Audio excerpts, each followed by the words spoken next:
Hey everyone, welcome to today's Explainer. I am so thrilled you're here.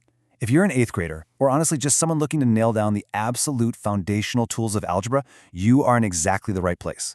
We're actually going to skip the usual agenda today because I want to jump right into something totally fascinating, a really profound and honestly kind of beautiful connection between the words we speak and the math we write. Section 1. The Language of Algebra. Words full of grace. Now, you might be sitting there wondering, wait a minute, I thought this was a math explainer. Where are all the numbers? Well, here's a little secret for you. Math is an actual language. It really is. And just like any language we use, it's meant to be communicated with absolute clarity. I actually want to share something with you. Colossians chapter 4, verse 6 says, "Let your words always be full of grace." Think about that for just a second.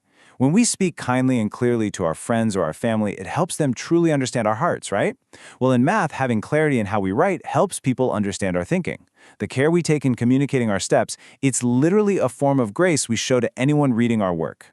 So, what does this all mean? How exactly do grace and clarity apply to algebra? Okay, let's dive into this. When mathematical ideas start getting complicated, and they definitely do, we need an elegant, unified way to show our mathematical minds to the world. We need a system that absolutely prevents confusion. That system, that beautiful clarity, is something we call function notation. Section 2. Meet the function machine, the power of f of x. All right, let's meet the absolute star of today's explainer. Function notation is usually written as an f with an x inside a set of parentheses, and we say it out loud as f of x. What it literally means is the value of the function f when x equals, well, whatever number we choose. So the absolutely crucial point here is that function notation is basically a brilliant, super concise machine. You plug in a specific input, and boom, you get an exact output. It tells you immediately, hey, this is a function named f, and I'm plugging in x. This is a real game changer. It's absolutely key for predicting real-world outcomes and analyzing complex models. Now, I know evaluating a function sounds kind of complex, but actually, scratch that. It's really just a simple two-step process. It's exactly like running a machine in a factory. Step 1. You take the given number, that's your input, and you simply replace the letter x with it. Step 2. You just follow the standard order of operations to calculate your output, and the whole shebang is done. That's literally it. Plug it in, run the machine, get your answer. Section 3. Let's evaluate together. Running the machine. Let's move to a few examples and see how this builds. We're going to run 3 mini experiments right now. Check out our first machine, function f. Our rule here multiplies by 2 and then adds 3. So if we drop a 4 into the machine as our input, it totally replaces the x. 2 times 4 is 8 plus 3, and our output drops out as an 11. Easy, right? Next up, machine g. This one squares the input and then subtracts 5. Toss in a -2, square it to get positive 4, subtract 5, and our output is a -1. Finally, we've got machine h, which multiplies by 3 and subtracts 7. Slide a 0 in there. 3 times 0 is 0, minus 7, leaving us with a crisp -7.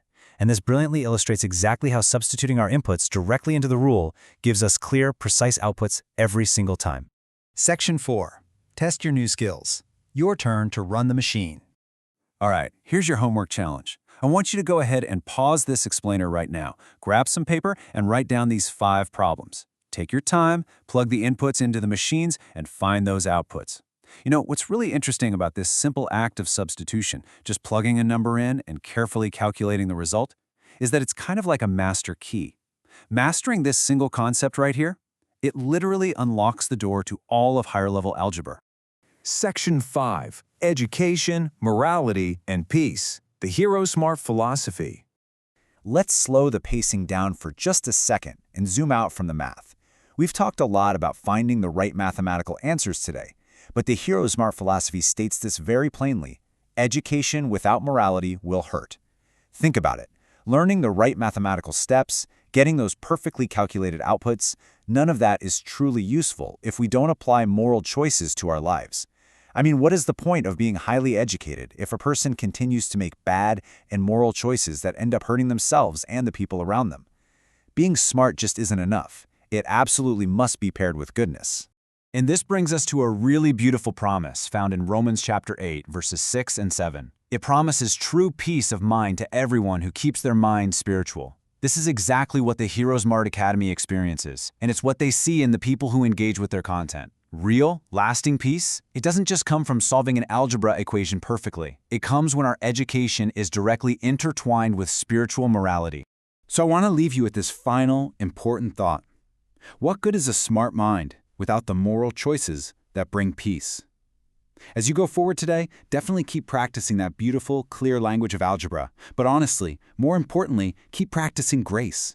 Use your sharp mind to make the kind of choices that bring true peace to your life and to the whole world around you.